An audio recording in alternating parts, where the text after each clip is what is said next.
እንደምን አምሽታችኋል። በምሽቱ ፕሮግራም ተገናኝተናል። የዛሬ ትልቁ ዜና ትልልቅ የመገናኛ ብዙሃኖች እነ ሜል ኦንላይን ጨምሮ እየዘገቡት የሚገኘው የቬኒሺየስ ጁኒየር ወደ አርሰናል ሊመጣ ይችላል የሚለው ዜና ነው። ይሄ ዜና እንግዲህ ባለፉት ቀናቶች እንደ ጭምጭምታ የተነሳ ነበረ። ዛሬ ግን የሆነ ህይወት ኖሮት ትልልቅ ሚዲያዎች እየዘገቡት ይገኛሉ። ከዚህ ዝውውር ጀርባ ያለው ነገር ምንድን ነው የሚለውን ለማንሳት እንሞክራለን። ይህ ወቅት የዝውውር ሰዓት እንደመሆኑ የዝውውር ዜናዎችን በጥልቀት በተለይም ደግሞ በጥድፊያ ሳይሆን በተረጋጋና የታንጀብል በሆኑ ታይሚንጋቸውን በጠበቁ ዜናዎች የሚታወቁ ዘጋቢዎች ይዘውት የወጡ ጉዳይ ሆኗል። ይሄ ለምሳሌ የዴቪድ ኦርኒስቴን ሐሳብ ስንመለከት አርሰናል የቬኒሺየስን ጉዳይ እየተመለከተው ነው ብሏል። በአርሰናልና በሪያል ማድሪድ መካከል ኦፊሻል የሆነ ግንኙነት የለም። ነገር ግን ምልክት ያለ ይመስላል። አርሰናሎች ገፍተው ሊሄዱ እንደሚችሉ ምልክት ሰጥቷል። በተለይ የሁለቱ ተጫዋቾች ፍላጎት ማለትም አርሰናል ያን የሞንዴን እንዲሁ ለመግዛት ፍላጎት እንዳለው ይታወቃል።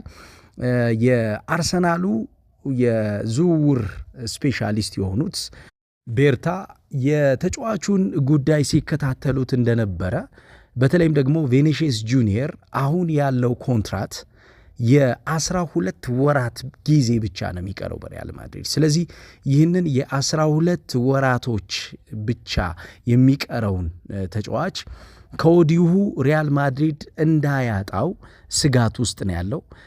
የቀጣዮቹ 2 እና 3 ሳምንታቶች በጣም ወሳኝ ሳምንታቶች ይሆናሉ ተብሎ ነው የሚጠበቀው።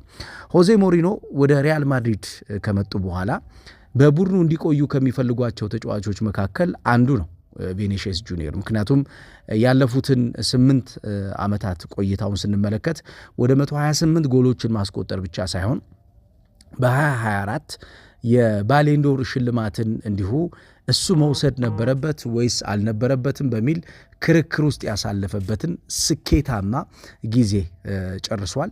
ምክንያቱም በወቅቱ የዚህ ተጫዋች ኢንፍሉዌንስ በሪያል ማድሪድ እጅግ በጣም የጎላ ነበረ። የማድሪድን አጠቃላይ የቡድን እንቅስቃሴ የሚመራና ወሳኝ የሚባሉ የጨዋታ ቀናቶች ላይ የሚታፈነውን ሪያል ማድሪድ በጫና እንቅስቃሴ ውስጥ እንዳይቆይ ከጫናው ቶሎ እንዲወጣ የሚያደርጉ የትልልቅ የጨዋታ ምሽቶችን አሳልፈዋል። የባርሴሎናውን ጨዋታ ማስታወስ እንችላለን። የአትሌቲኮ ማድሪዱን ጨዋታ ማስታወስ እንችላለን።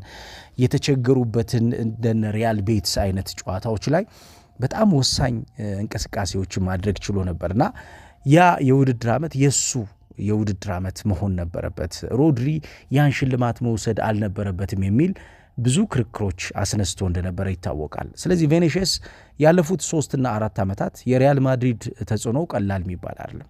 ይህንን ተጽዕኖውን ታዲያ አዲስ አሰልጣኝ ሆነው የተቀጠሩት ሆዜ ሞሪኖ ማጣት አይፈልጉም። አሁን ላይ የወጡት ሩመሮች ህይወት እያገኙ እንደ ዜና እያደጉ የሚመጡ ከሆነ ግን ለሆዜ ሞሪኖ አስጊ እንደሚሆን ግልጽ ነው። ሆዜ ሞሪኖ ይህንን ዜና መስማት አይፈልጉም። ቬኒሺየስ ጁኒየር ከአርሰናል ጋር ስሙ መያያዙ እንደማያስደስታቸው ግልጽ ነው። እንደ ሜል ኦንላይን ገለጻ ከሆነ እንዲያውም የሆዜ ሞሪኖ ፍላጎት ተጫዋቹን በቡድናቸው ውስጥ ማቆየት እንደሆነ ገልጸዋል። ሲመጡ በቡድኔ ውስጥ እንዲቆዩ ከምፈልጋቸው ተጫዋቾች መካከል የማይነኩ የሚሏቸው ተጫዋቾች አሉ። ይሄን በቼልሲ በነበሩበት ሰዓት አይነኬ ተጫዋቾች ብለው አስቀምጠው እንደነበር ታስታውሳላችሁ።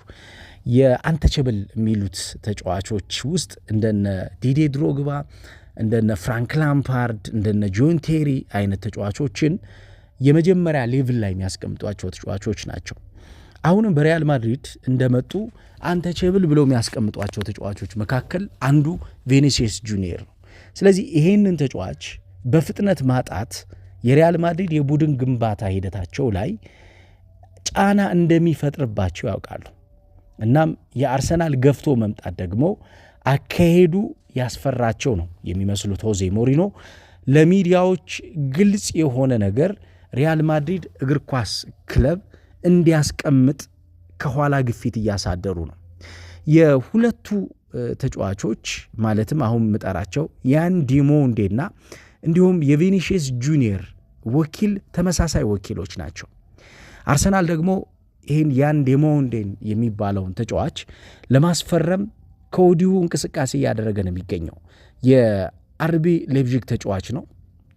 አርሰናል ይህን ተጫዋች ላለፉት 8 እና 9 ወራት ከወዲሁ የግሉ ለማድረግ ጥረቶችን ሲያደርግ እንደቆየ ይታወቃል። አሁን ላይ ደግሞ የቪኒሺየስ ጁኒየርን ዝውውር ለማጠናቀቅ ፍላጎት ማሳደሩን ተከትሎ በወኪሉ በኩል ቤርታ ስራ እየሰሩ እንዳሉ ምልክት ሰጥቷል ተብሏል።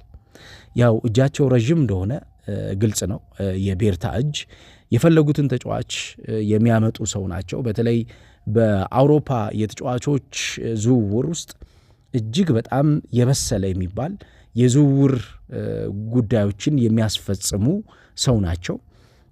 አንድ ዜና ዝም ብሎ በቤርታ ዙሪያ አይወጣም። የሆነ የሚሰሩት ስራ እንዳለ ምልክት ሲታይ ነው ዜናው የሚወጣውና የቪኒሺየስ ዝውውርን በተመለከተም ቤርታ ከወዲሁ እየሰሩት ያለ በድብቅ እያከናወኑት ያለ ጉዳይ ይኖራል የሚል ስሜት አለው ይሄ ዜና። ስለዚህ ቪኒሺየስ የሚመጣ ከሆነ በአርሰናል በተለይ የመስመር የማጥቃት እንቅስቃሴ የአርሰናልን ቀጣይ የውድድር ዓመት ስኬታማነት ይበልጥ ለማሳደግ የማጥቃት እንቅስቃሴን ማሳደግ እንፈልጋለን ብሏል ሚኬል አርቴታ። ስለዚህ ዝውውሩን አርሰናል ከወዲሁ በድብቅ እያከናወነ ሊሆን እንደሚችል ምልክቶች አሉ። የተጫዋቹ ፍላጎት ምንድን ነው የሚለው እስካሁን ድረስ በግልጽ የተባለ ነገር የለም። ያው የቅርቡ የቪኒሺየስ ትልቁ ዜና የነበረው የአገጩን ሳይዝ ማስቀነስ ብቻ ነበረ።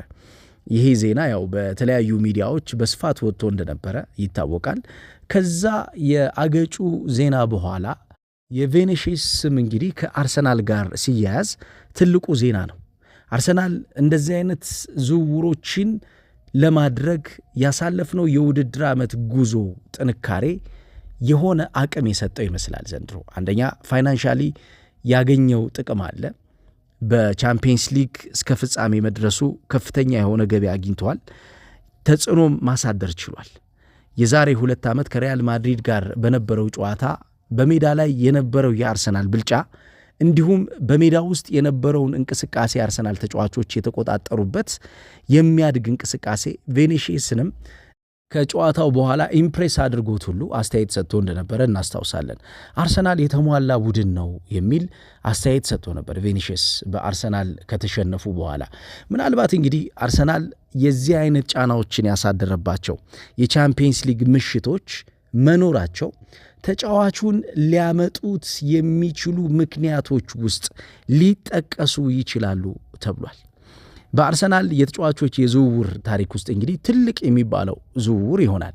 ይሄ ዝውውር የሚፈጸም ከሆነ እስካሁን ድረስ ይሄ ዜና በዴቪድ ኦርንስታይን አማካኝነት ነው እንግዲህ ይፋ የተደረገው።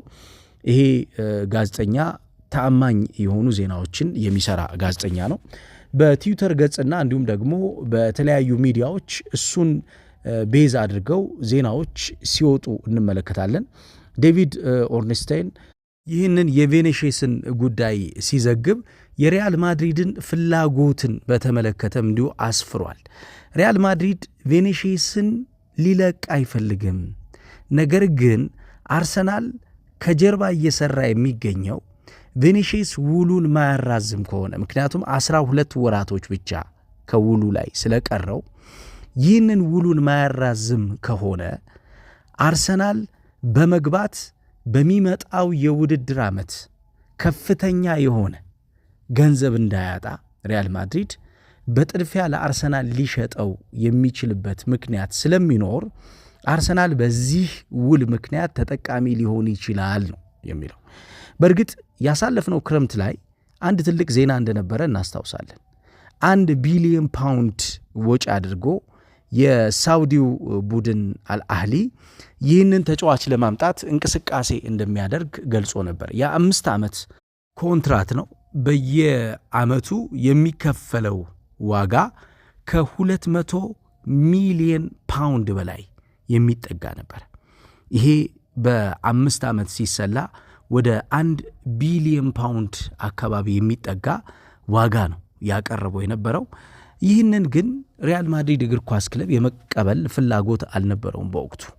ምክንያቱም ተጫዋቹን በቡድኑ ውስጥ የማቆየትና በቀጣዩ ሲዝን የቡድኑ አባል ሆኖ የቡድኑን አጠቃላይ ፋውንዴሽን ይዞ እንዲቀጥል ስለፈለገ ይህንን ጥያቄ ውድቅ አድርጎ ነበረ። ተጫዋቹም እንዲሁ ፍላጎት አላሳደረም። ከፍተኛ ገንዘብ ቢሆንም የመሄድ ፍላጎት ወደ ሳውዲ በዚህ ዕድሜው የመሄድም ፍላጎት አልነበረውም። ግን ኢንተረስቶች ሲመጡ በተለይ የዘንድሮ የውድድር ዓመት የነበረው አንዱ ትልቁ ዜና የቪኒሺየስ ኮንትራት የመጠናቀቂያ ጊዜ እየተቃረበ መምጣቱን ተከትሎ ቪኒሺየስ ኮንትራት ይፈርማል የሚል ነው። ምንም አይነት የኮንትራት የመፈረም ምልክቶች አልነበሩም በዚህ የውድድር ዓመት። ሪያል ማድሪዶችም ተጫዋቹን ኮንትራቱን እንዲያራዝም የማድረግ ፍላጎት እንዳላቸው ቢጻፍም ይህንን ገፍተው ግን ከተጫዋቹ ወኪልና ከራሱ ከተጫዋቹ ጋር ከቤተሰቡ ጋር ቁጭ ብለው ጉዳዩን መግደል አልቻሉ። ይሄ ይዞት የሚመጣው ጫና አለ በሪያል ማድሪድ ቡድን ውስጥ። ምክንያቱም ኮንትራቱን ካላራዘመ ፍላጎት ያላቸው ቡድኖች ይኖራሉ፣ ከፍተኛ ገንዘብ የሚመድቡ ከአውሮፓ ውጭ አሉ፣ ልክ እንደ አህሊ አይነት ቡድን፣ እንዲሁም በአውሮፓ ትልልቅ ቡድኖች እንደነ ባየር ሚኒክ እንደ አርሰናል ዛሬ ፍላጎት እንዳሳየው፣ እንዲሁም ሊቨርፑል ይህን ተጫዋች የመውሰድም ፍላጎት ምልክት አሳይቶ ነበረ። ስለዚህ በእነኚህ ክለቦች የመጠለፍ እድሉ ከፍተኛ ሊሆን ስለሚችል የሪያል ማድሪድ ቶሎ ኮንትራቱን እንዲፈርም አለማድረግ ብዙ የሚያወዛግቡ ነገሮችን አስነስቶ ነበር። በተለይ ተጫዋቹ ካለው የፉትቦል ኢሜጅ አንጻር በዓለም እግር ኳስ ውስጥ ተቀባይነት ካላቸው ተጫዋቾች መካከል አንዱ ነው ቪኒሺየስ። በብዙ የስፖርት ቤተሰቦች ዘንድ በብዙ ትልልቅ ካምፓኒዎች ትልልቅ ስፖንሰርሺፕ ዲሎች የሚቀርቡለት ተጫዋች ነው። ስለዚህ ሪያል ማድሪድ ይህንን ነገር ማጣት እንደማይፈልግ ግልጽ ነው። ይህንን የሱን ዓለም አቀፍ ኢሜጅ ተቀባይነት ተከትሎ ደግሞ የሚመጡ ቡድኖች ከሱ ሊጠቀሙ የሚችሉት በእንቅስቃሴው ብቻ እንዳልሆነ ያውቁታል። ምክንያቱም ማርኬት አትራክት ያደርጋል፣ ቪዚቢሊቲን ይጨምርላቸዋል። ስለዚህ አርሰናል ባሳለፍነው የውድድር ዓመት በአውሮፓ ቻምፒየንስ ሊግ የነበረው ተሳትፎ፣ በአውሮፓ ቻምፒየንስ ሊግ የነበረው ጫና ዘንድሮም እንዲቀጥል ይፈልጋል። የሚቀጥለው ደግሞ ባደገ መንገድ ነው እንዲሆን የሚፈልገው። በቻምፒየንስ ሊጉ ጥሩ ተሳትፎ ማድረግ በሚችሉ ተጫዋቾች ቡድኑን መስራት ይፈልጋል ሚኬል አርቴታ። በሜዳ ውስጥ የሚያጋጥሙኝ ችግሮችን የሚያቀሉልኝ ተጫዋቾችን እፈልጋለሁ ብሎ ነበር ባሳለፍነው የውድድር ዓመት የመጨረሻው የመዝጊያው ፕሮግራም ላይ አርሰናል ከደጋፊዎቹ ጋር በነበረው የዋንጫ ፕሮግራም ወቅት በሰጠው ቃል የሜዳ ላይ እንቅስቃሴን ማቅለል እፈልጋለሁ፣ ይህንን የሚያደርጉልን ተጫዋቾች ከዚህ በኋላ በአርሰናል አትራክት ይደረጋሉ ብሎ ተናግሮ ነበር። እንግዲህ እንደ ቪኒሺየስ አይነት ተጫዋቾች አትራክት ይደረጋሉ ማለት ነው። አሁን አርሰናል ብዙዎች ፈልገውት መጥተው የሚጫወቱበት ቡድን እንጂ ሄዶ አንኳክቶ እንደ ድሮ ኑ ብሎ አስገድዶ ተጫዋቾችን የሚያመጣ ቡድን አይሆንም ብሎ ተናግሮ ነበር። ሻምፒዮን ስትሆን ተጫዋቾችን አትራክት ማድረግ ትችላለህ፣ ማርኬት አትራክት ማድረግ ትችላለህ፣ ቪዚቢሊቲ ያድጋል። ስለዚህ ማርኬቱ አትራክት ካደረገ፣ ቪዚቢሊቲው ከጨመረ እንደ ቪኒሺየስ አይነት ተጫዋቾች ወደ አርሰናል የመምጣት እድላቸው ከፍተኛ ይሆናል ማለት ነው። ስለዚህ በዚህኛው ሂደት ይህንን የሚያስፈጽሙ ሰዎች ፓወርፉል የሆኑ እጃቸው ረዥም የሆኑ ሰዎች ካሉ አርሰናል በእርግጥም ስላለው እንደ ቤርታ አይነት በዚህ ሙያ ውስጥ ከፍተኛ የሆነ ልምድ ያላቸው ይህንን ደግሞ በማድረግ በኮኔክሽን ትልቅ ስራ የሚሰሩ ሰው ናቸው። ያው በማርኬቱ በተጫዋቾች የዝውውር የአውሮፓ ማርኬት አንዱ ትልቁ ስራ የሚሰራው በኮኔክሽን። ትልቅ ተጫዋቾች ወደ አንድ ቡድን በሚሄዱበት ሰዓት ተጫዋቾችን ለማሳመን የምታቀርበው ኦፈር ብቻውኑ በቂ አይደለም። ከምታቀርበው ኦፈር ጎን ደግሞ ያን ኦፈር እንድታቀርብ የሚያደርጉህ ረዥም እጆች ያስፈልጋሉ። ምክንያቱም ሌሎችም አቅርበው ተመሳሳይ የሆኑ ኦፈሮችን አቅርበው ሊያገኟቸው የሚችሉበት እድል ላይኖር ስለሚችል ማለት ነው። እንደ ቤርታ አይነት ባለሙያ ግን በአውሮፓ እግር ኳስ ውስጥ ልምዳቸውን ተጠቅመው ትልልቅ ተጫዋቾችን የማምጣት እድል እንደሚኖራቸው ከአርቴታ ንግግር መረዳት እንችላለን። አርቴታ ዝም ብሎ አይደለም አርሰናል ከዚህ በኋላ ትልልቅ ተጫዋቾች ሊጫወቱበት የሚፈልጉት ቡድን ይሆናል ያለው እንዲሁ ዝም ብሎ አይደለም፣ አጠገቡ እነማን እንዳሉ ስለሚያውቅ። ስለዚህ ይሄ የቪኒሺየስ ዜና ከዜና በላይ ሊሆን የሚችልበት ምልክት ይኖራል። እንግዲህ በቀጣዮቹ ቀናቶች በቀጣዮቹ ሳምንታቶች ምናልባት ይሄ ዜና አድጎ ይበልጥ ሌላ ዳይሜንሽን ፈጥሮ ልንመለከተው የምንችልበት እድል እንደሚኖር ኤክስፔክት ይደረጋል። ነገር ግን እንዲሁ ቀላል አይሆንም። ቪኒሺየስን ከሪያል ማድሪድ ወደ አርሰናል ለማምጣት በጣም ብዙ ረዥም ጊዜ የሚጠይቅ ትዕግስት የሚፈልግ ዝውውር እንደሚሆን ግልጽ ነው። ምክንያቱም ሪያል ማድሪድ ይሄን ተጫዋች እንደማያቆየው ከተገለጸ በዚህ ተጫዋች ዝውውር ዙሪያ እጁን የሚያስገባው አርሰናል ብቻ አይሆንም። ከሌሎች የአውሮፓ ትልልቅ ቡድኖች ጋር ትግል ውስጥ እንደሚገባ ግልጽ ነው። ምክንያቱም ተጫዋቹ የማርኬት ቫሊዩ ተገልጾ ከሪያል ማድሪድ ጋር ያለው ስምምነት የማይሰራ ከሆነ ምክንያቱም የ12 ወራቶች ስምምነቱ የማያድግ ከሆነ ሪያል ማድሪድ የሚያጣው ነገር ብዙ ስለሚሆን የሚመጣው ሲዝን ይሄ ነገር የማይሳካ ከሆነ አርሰናል ገፍቶ ሄዶ በፍጥነት ተጫዋቹን የግሉ የሚያደርግበት የራሱ የሆነ የዝውውር ስትራቴጂ ነድፎ በቤርታ አማካይነት የማያገኘው ከሆነ ሌሎች ክለቦች እጃቸውን ሊያስገቡ እንደሚችሉ በእርግጠኝነት መናገር ይቻላል። ምክንያቱም የተጫዋቹ አቬይላቢሊቲ ብቻ ነው እንዲገለጽ የሚፈልገው። አሁን በኮንትራት ደረጃ ያለው ኮንትራት 12 ወር ብቻ መሆኑን ተከትሎ ነው እንግዲህ ዜናው ከአርሰናል ጋር እየተገናኘ የሚገኘው። ሪያል ማድሪድ ደግሞ ከዚህ ተጫዋች ጋር ያለውን ጉዳይ በተመለከተ ኦፊሻል ስቴትመንት ማውጣቱ የማይቀር ነው። ስለዚህ ይህንን ኦፊሻል ስቴትመንት ተከትሎ ደግሞ የሚመጡ ኦፈሮች ይበልጥ በዝውውር ሂደቱ ላይ ሌላ መልክ ሊፈጥሩ እንደሚችሉ ኤክስፔክት ይደረጋል።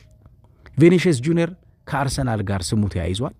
እንግዲህ ይሄ ዝውውር ይሳካል አይሳካም የሚለው በቀጣዮቹ ቀናቶች የምንመለከት ይሆናል። በእርግጥ ቀናቶች ብቻ ላይሆን ይችላል። ይሄ ዝውውር የተከበራችሁ አድማጮች ምናልባት ሳምንታቶችን ሊወስድ ይችላል። እስከ ዝውውሩ መጠናቀቂያ ሰዓት ድረስ እልባት ማያገኝ ዜና ይሆናል ብዬ ነው ማስበው። ምክንያቱም ቪኒሺየስን ከሪያል ማድሪድ ወደ አርሰናል ማምጣት እንዲሁ በቀላሉ የሚከናወን ነገር አይሆንም። በጣም በጥንቃቄ በጣም በብዙ ትጋትና ልፋት የሚከወን ነው የሚሆነው። ግን እንዴት ሊሆን ይችላል? አርሰናል ምን ያክል ፓወርፉል ሆኖ ይህን ተጫዋች የግሉ ያደርገዋል የሚለው የሚጠበቅ ነው የሚሆነው። የአርሰናል ደጋፊዎች እንዴት አያችሁት? ገለልተኛ ደጋፊዎችስ ቪኒሺየስ ወደ አርሰናል ይመጣል ብላችሁ ታስባላችሁ ወይ? እስኪ ሐሳብ ስጡበት።